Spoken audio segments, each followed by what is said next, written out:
তিলকা আয়াতুল কিতাবিল হাকিম, এগুলো হিকমতপূর্ণ কিতাবের আয়াত, প্রজ্ঞাপূর্ণ কিতাবের আয়াত। হুদাও ওয়া রাহমাতাল লিল মুহসিনিন, এগুলো হেদায়েত, এগুলো রহমত নেককার মানুষের জন্য। কথা হলো নেককার মানুষ কারা? আল্লাহ তাআলা এখানে নেককার মানুষের বিশেষভাবে তিনটি বৈশিষ্ট্যের কথা উল্লেখ করেছেন। আল্লাযীনা ইউকিমুনাস সালাহ, এক নম্বর বৈশিষ্ট্য যারা নামাজ কায়েম করে। দুই নম্বর ওয়ায়ুতুনাজ যাকাত, যারা যাকাত আদায় করে। তিন নম্বর ওয়াহুম বিল আখিরাতি হুম ইউকিনুন, যারা আখিরাতের প্রতি বিশ্বাস রাখে। এই তিন বৈশিষ্ট্যের অধিকারীদেরকে আল্লাহ বলেছেন নেককার। তাদের ব্যাপারে আল্লাহ বলেন উলাইকা আলা হুদাম মির রাব্বিহিম, তারা তাদের রবের হেদায়েতের উপর আছে। সুবহানাল্লাহ। ওয়া উলাইকা হুমুল মুফলিহুন, আল্লাহ তাআলা বলেন তারাই সফল কাম, আমি আল্লাহ তাদেরকে মুফলিহুন তথা সফল মুমিন বলে ঘোষণা করলাম। প্রিয় ভাইয়েরা, নেককার মানুষের এই আয়াতে আল্লাহ কয় বৈশিষ্ট্যের কথা আলোচনা করেছেন? তিনটা। নামাজ কায়েম করা, যাকাত দেওয়া, আখিরাতের প্রতি বিশ্বাস রাখা। প্রথম বৈশিষ্ট্য নামাজ কায়েম করা। আল্লাহ কি নামাজ পড়া বলছে না কায়েম করা বলছে? মাশাআল্লাহ, নামাজ পড়া বলছে না কায়েম করা? কায়েমের বাংলা হলো প্রতিষ্ঠিত করা। যারা নামাজ প্রতিষ্ঠিত করে, কায়েম করে। নামাজ কায়েম কাকে বলে? মৌলিকভাবে পাঁচটি কথা আপনারা মনে রাখেন। নামাজ কায়েম দ্বারা মৌলিক পাঁচটি উদ্দেশ্য। এক নম্বর, আল মুহাফাজাতু আলা শুরুতিস সালাহ, নামাজের পূর্ববর্তী কিছু শর্ত আছে, এই শর্তগুলার প্রতি গুরুত্ব আরোপ করা মানে নামাজ কায়েম করা। দুই নম্বর, আল মুহাফাজাতু আলা রুকুই ওয়াস সুজুদ, রুকু সেজদাগুলা যথাযথভাবে আদায় করার প্রতি বিশেষ গুরুত্ব দেওয়া মানেও নামাজ কায়েম করা। তিন নম্বর, ছোটবেলা থেকে আমরা শুনতে শুনতে বড় হয়েছি খুশু খুজুর সাথে নামাজ, ঠিক না? তিন নম্বর, খুশু খুজুর সাথে নামাজ আদায় করা মানেও নামাজ কায়েম করা। চার নম্বর, আপনার পরিবারের প্রতিটি সদস্য নামাজি হলো কিনা তাদেরকে নামাজের ব্যাপারে হুকুম করা, আদেশ করা, তারা নামাজি হলো কিনা এই খোঁজ খবর রাখা, এর মানেও নামাজ কায়েম করা। পাঁচ নম্বর, ঘরে বাইরে সমাজে রাষ্ট্রে প্রতিটি মুসলমান নামাজি হলো কিনা, প্রত্যেকটি মুসলমান নামাজ পড়ে কিনা, প্রত্যেকটি মুসলমান যেন নামাজি হয়ে যায় এই প্রচেষ্টা অব্যাহত রাখা মানেও নামাজ কায়েম করা। আমি আবার বলি, আপনারা একটু মন দিয়ে শোনেন। মাঝে একটু আপনাদের বিঘ্নতা ঘটেছে, ওই ভাই একটু লাইট খুলেছে, এই জন্য একটু আবার মন দিয়ে শোনেন। নামাজ কায়েম করার দ্বারা মৌলিক পাঁচটি উদ্দেশ্য। এক নম্বর, নামাজের পূর্বে কিছু শর্ত আছে, এই শর্তগুলার প্রতি গুরুত্ব দেওয়া। দুই নম্বর, রুকু সেজদা সঠিকভাবে আদায় করার প্রতি বিশেষ গুরুত্ব দেওয়া মানেও নামাজ কায়েম করা। তিন নম্বর, খুশু খুজুর সাথে নামাজ আদায় করা মানেও নামাজ কায়েম করা। আমার নামাজটা খুশু খুজুর সাথে হলো কিনা এই ব্যাপারে যথেষ্ট খেয়াল রাখা মানেও নামাজ কায়েম করা। 4 নাম্বার, আমার ঘরের প্রতিটি সদস্য নামাজ পড়ল কিনা এই খোঁজ রাখা, তাদেরকে নামাজের হুকুম করা, মানিও নামাজ কায়েম করা। 5 নাম্বার, ঘরে বাইরে সমাজে রাষ্ট্রের প্রতিটি মুসলমান নামাজি হলো কিনা, তারা নামাজ পড়ছে কিনা, প্রত্যেকটি মুসলমান যেন নামাজি হয়ে যায়। আমি মুসলিম হিসাবে এই প্রচেষ্টা সদা সর্বদা অব্যাহত রাখার নাম নামাজ কায়েম করা। বলেন তো নেককার মানুষের কয় বৈশিষ্ট্য আয়াতে? 3টা। 1 নাম্বার, যারা কি কায়েম করে? নামাজ।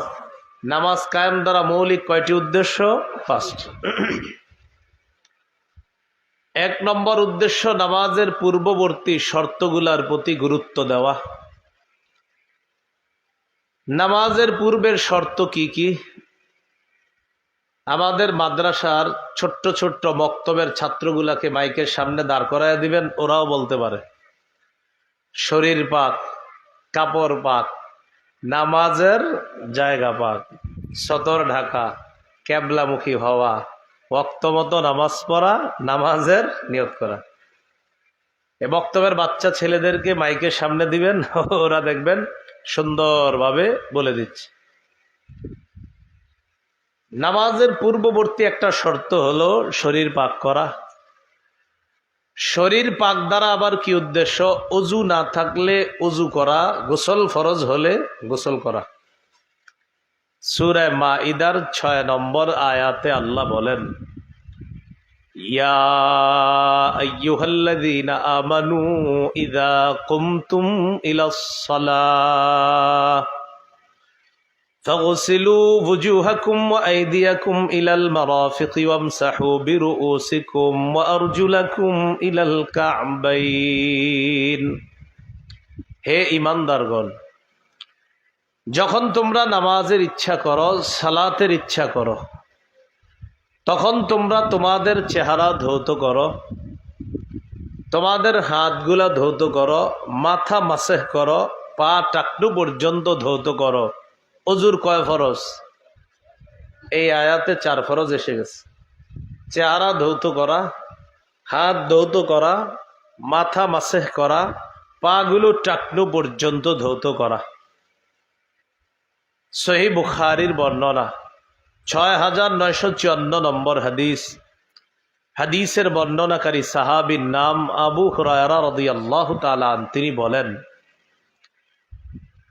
রাসূলুল্লাহ সাল্লাল্লাহু আলাইহি সাল্লাম বলেছেন, লা ইয়াকবালুল্লাহু সালাতা আহাদিকুম ইযা আহদাসা হাত্তা ইয়াতাওয়াদ্দা।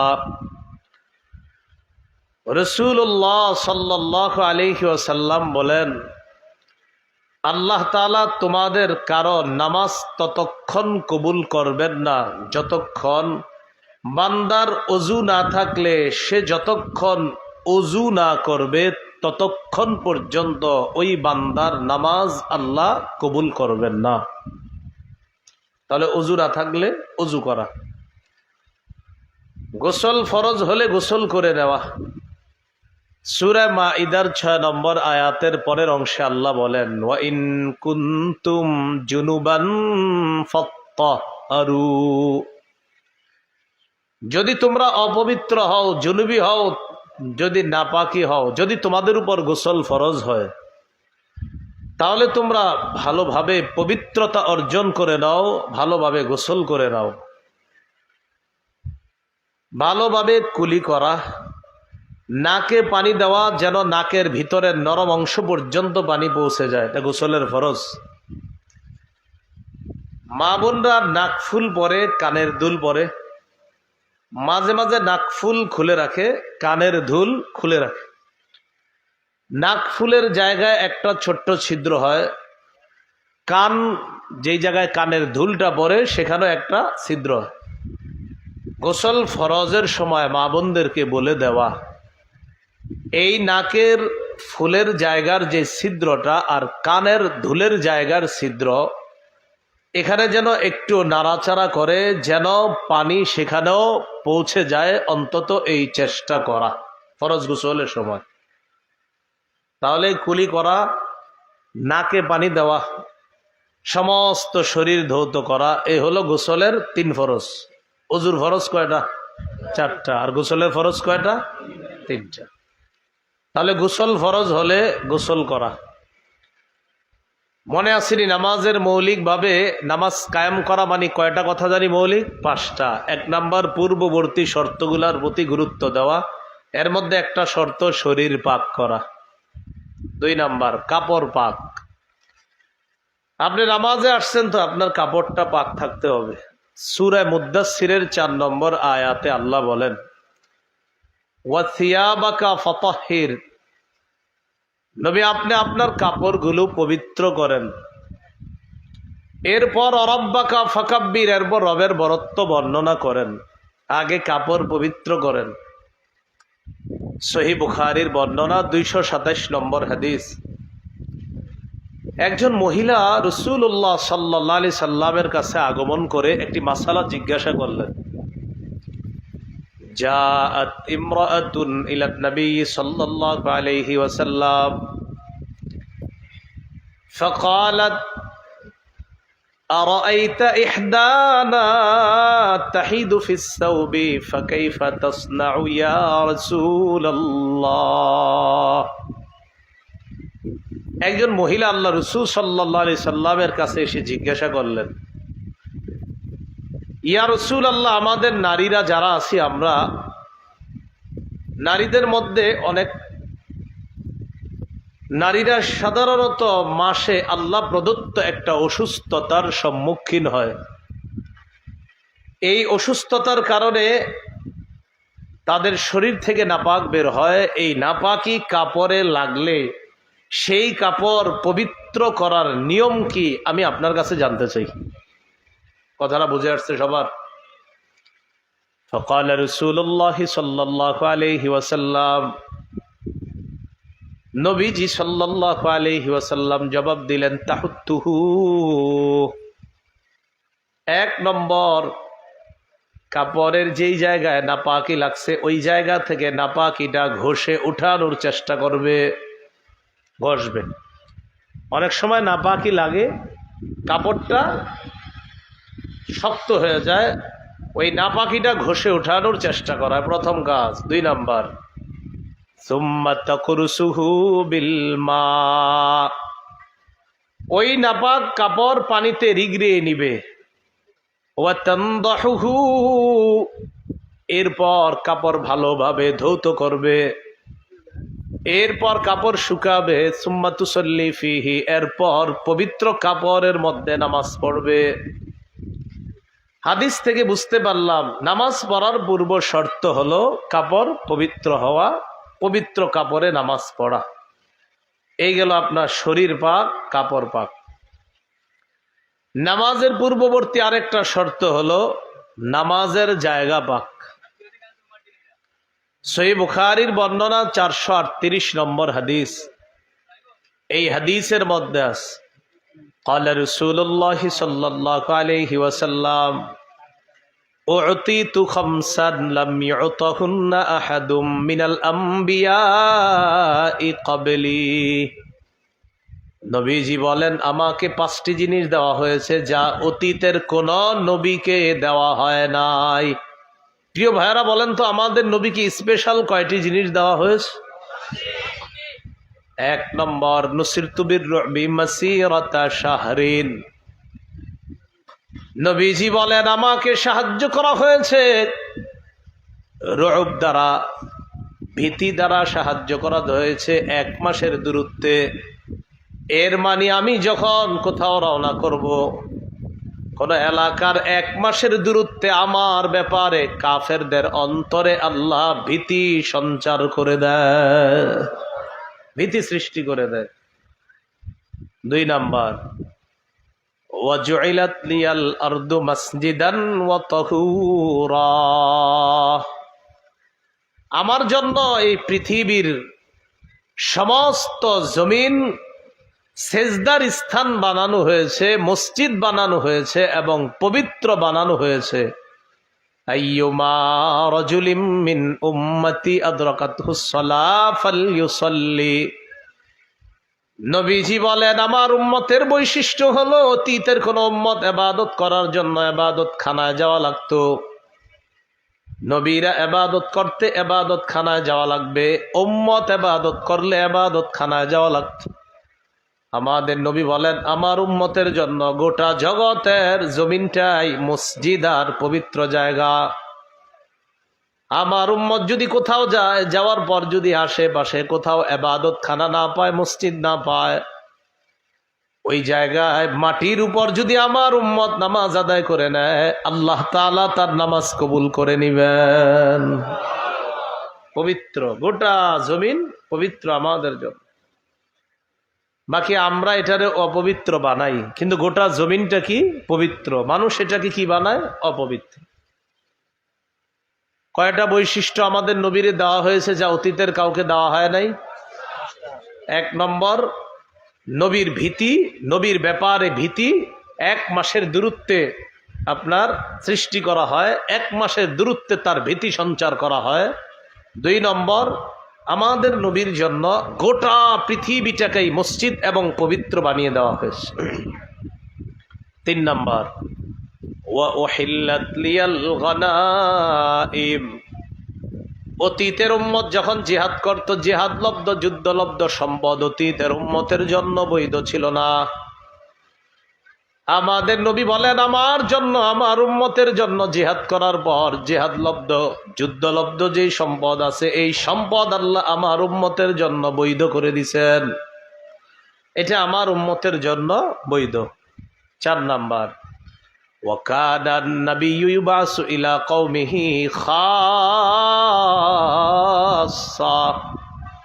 وَبُعِثْتُ إِلَى النَّاسِ كَافَّةً।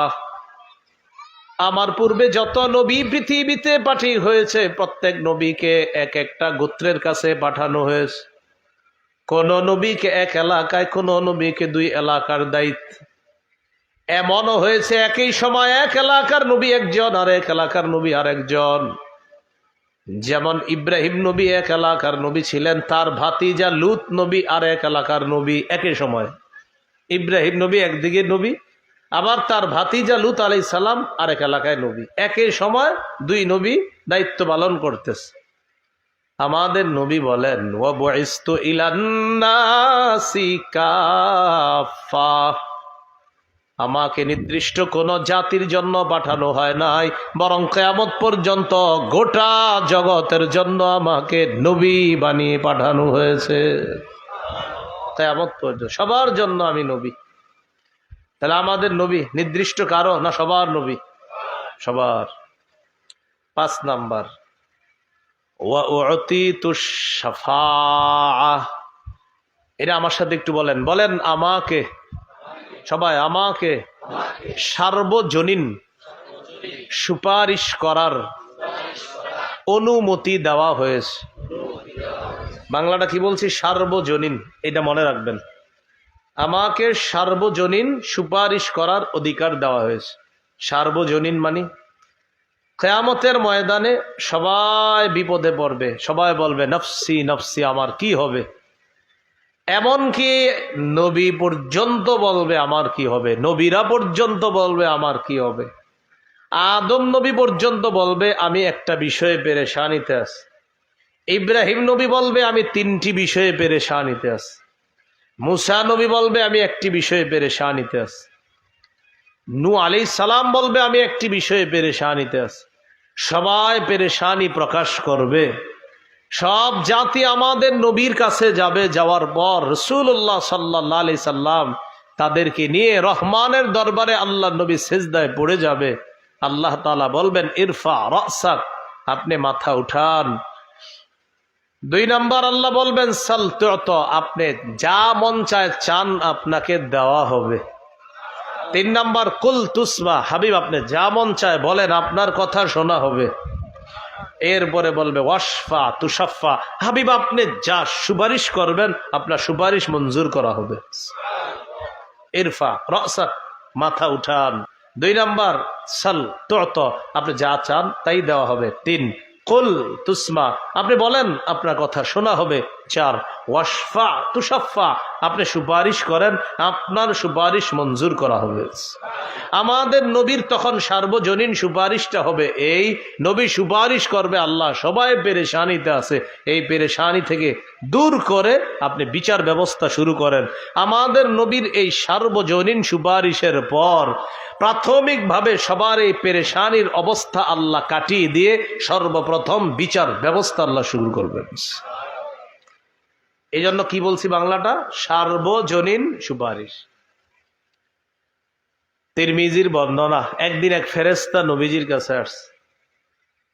নবীজি সাল্লাল্লাহু আলাইহি সাল্লাম বলেন, আতানি আতিম মির রাব্বি فخيرني بين أن يدخل نصف أمتي الجنة وبين الشفاعة। আল্লাহর পক্ষ থেকে একজন ফেরেশতা আমার কাছে আসছে। আসার পর আমাকে দুইটা বিষয়ের একটা গ্রহণ করার ইচ্ছাধিকার দিয়েছে। এক নাম্বার, আমি চাইলে আমার অর্ধেক উম্মত জান্নাতে নিতে পারবো, সুবহানাল্লাহ। অথবা আমি যদি চাই সুপারিশ গ্রহণ করতে পারবো। আমি চাইলে আমার অর্ধেক উম্মত জান্নাতে নিতে পারবো, অথবা আমি সুপারিশ করার অধিকার নিতে পারি, তবে দুইটা পারবো না, যে কোনো একটা। হাবিব আপনি কোনটা চান, অর্ধেক জান্নাতে নিবেন না সুপারিশ করবেন? দুইটা হবে না, যে কোনো একটা। এখন অর্ধেক জান্নাতে নিলে বাকি অর্ধেক তো বাস আর কিছু করার নাই, এই অর্ধেকই জান্নাতে নিতে পারবে। আমাদের নবী বুদ্ধি করে জবাব দিলেন, ইখতারতুশ শাফাআ, আমি সুপারিশ করার বিষয়টাই গ্রহণ করে নিলাম। কেন? আমার উম্মত অর্ধেক জান্নাতে গেলে বাকিদের কি হবে? তাই আমাদের নবী সুপারিশ গ্রহণ করেছেন এই জন্য যেন ন্যূনতম একজন উম্মতকেও নবী সুপারিশ করে জান্নাতে প্রবেশ করাতে পারে। মনে আসেনি কি আলোচনা চলতেছে? বলেন, নেককার মানুষের কয় বৈশিষ্ট্য? কয়টা? এক নাম্বার, কি কায়েম করা? নামাজ কায়েম দ্বারা মৌলিক কয়টা উদ্দেশ্য? এক নাম্বার, পূর্ববর্তী শর্তগুলার ব্যাপারে গুরুত্ব দেওয়া। এই 3 শর্ত আলোচনা হয়েছে এ পর্যন্ত। শরীর পাক, কাপড় পাক, নামাজের জায়গা পাক। এই নামাজের জায়গা পাকের আলোচনা করতে গিয়ে আমরা ওই যে হাদিস থেকে 5টা নবীরে দেওয়া হয়েছে, এর মধ্যে আমাদের উদ্দেশ্য হলো ওটা যে গোটা জগৎ আমাদের জন্য নামাজের জায়গা, এটা পবিত্র। এখানে অপবিত্র কিছু হলে এটাকে পবিত্র করতে হবে। বাকি আল্লাহ পুরা জমিন পবিত্র করে দিছে, বান্দা যদি অপবিত্র করে তাহলে এটাকে কি করতে হবে? পবিত্র করতে হবে। নামাজের পূর্ববর্তী আরেকটা শর্ত হলো সতর ঢাকা। কি ঢাকা ভাই? সতর ঢেকে নামাজে আসতে হবে। সূরা আরাফের 31 নম্বর আয়াতে আল্লাহ বলেন, ইয়া বানি আদম খুযু যিনাতাকুম ইনদা কুল্লি মসজিদ। হে আদম সন্তান, তোমরা প্রত্যেক নামাজের সময় বেশভূষা ধারণ করো, সুন্দর পোশাক পরে তোমরা নামাজে আসো। আমরা নামাজে সুন্দর পোশাক পরে আসার চেষ্টা করব। দুনিয়ার সব জায়গায় সুন্দর পোশাক পরে আমরা গেলেও মসজিদে কোনো মতে আসি। আমরা কি করি মসজিদে? অনেকে তো গামছা বইরে মেরে দেয়, গামছা। আল্লাহু আকবার।